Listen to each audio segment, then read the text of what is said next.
Sudah nonton film yang satu ini belum?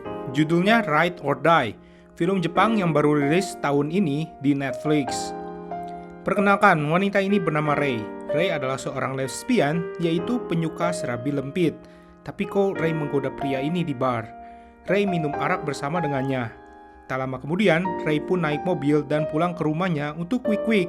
Tetapi tiba-tiba, Rei mengambil pisau dari dalam tasnya dan menusuk pria tersebut sampai tewas bersimbahkan darah.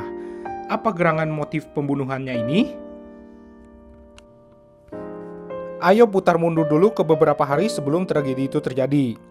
Rei tinggal berdua dengan pacarnya Yu. Tiba-tiba ada telepon dari seorang wanita yang ingin bertemu dengannya. Rei pun datang ke rumah wanita tersebut. Wanita ini bernama Nanae. Dia adalah teman sekolahnya dulu. Dari dulu, Rei sudah mencintainya, tapi sayangnya Nanae tidak lesbi. Bincang berbincang membicarakan masa lalu, kemudian Nanae membuka bajunya dan memperlihatkan luka memar di sekujur tubuhnya. Nanae ternyata sering dipukuli oleh suaminya.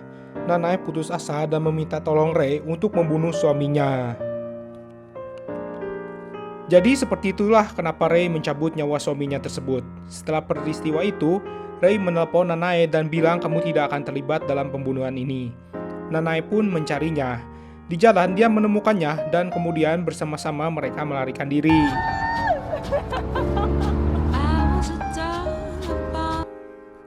Di jalan mereka membeli burger. Nanae lalu berkata bahwa ingin bunuh diri karena tidak ada masa depan untuknya. Lalu mereka pun memutuskan untuk pergi ke rumah orang tua Nanae dulu. Rumah itu telah dikosongkan. Di sana mereka bernostalgia tentang masa lalu. Rei terlahir dari keluarga yang kaya sedangkan Nanae yang miskin. Sejak dulu Rei pernah menawarkan uang untuk bercinta dengannya. Tiba-tiba Nanae berkata bahwa dia akan menelpon polisi. Rei marah karena belum pernah menyentuh tubuh wanita yang dicintainya itu. Di subuh hari ada polisi patroli yang mencari mereka. Mereka pun mencari motor dan lari lagi. Saat makan di sebuah kedai mie, mereka bertemu dengan seorang om-om supir taksi. Rei iseng-iseng mengatakan kejadian yang terjadi pada supir tersebut. Lalu mereka diantarkan ke stasiun kereta terdekat.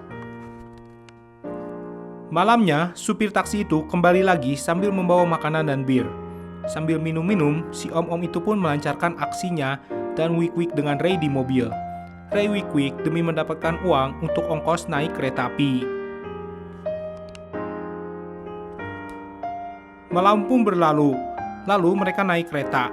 Kali ini mereka pergi ke vilanya Rei di pegunungan. Karena mereka menerobos masuk, penjaga villa tersebut menelpon saudaranya Rei. Saudaranya kemudian datang. Saudaranya pun bertanya alasan Rei melakukan hal tersebut dan menganjurkan agar Rei menyerahkan diri pada polisi. Rei pun setuju. Nanae ketika mendengar hal ini marah karena merasa dirinya bukan apa-apa. Lalu Rei sadar bahwa dia sangat mencintai Nanae. Rei pun berubah pikiran dan lari lagi. Kakak iparnya pun mengerti dan membantu mereka lari. Kali ini mereka pergi ke tepi pantai. Di sana ada sebuah gubuk. Tampaknya itu akan menjadi malam mereka yang terakhir sebelum mereka bunuh diri. Oleh karena itu, di malam terakhir itu, Nanae pun mengabulkan keinginan terbesar Rei, yaitu bercinta dengannya. Mereka pun wik-wik di dalam gubuk. Di pagi hari, mereka tampak bahagia. Diam-diam, Rei pergi menelpon seseorang. Lalu mereka melanjutkan pelariannya. Saat di pom bensin, tidak lama kemudian polisi datang menyergap. Bisa disimpulkan di sini bahwa Rei tadi menelpon polisi. Tampaknya Rei berkata bahwa dia menculik Nanae dan membunuh suaminya. Begitulah kisah seorang lesbian yang rela berkorban melakukan apapun demi wanita yang dicintainya. Cerita pun berakhir sampai di sini. Terima kasih telah menonton dan sampai jumpa di video selanjutnya.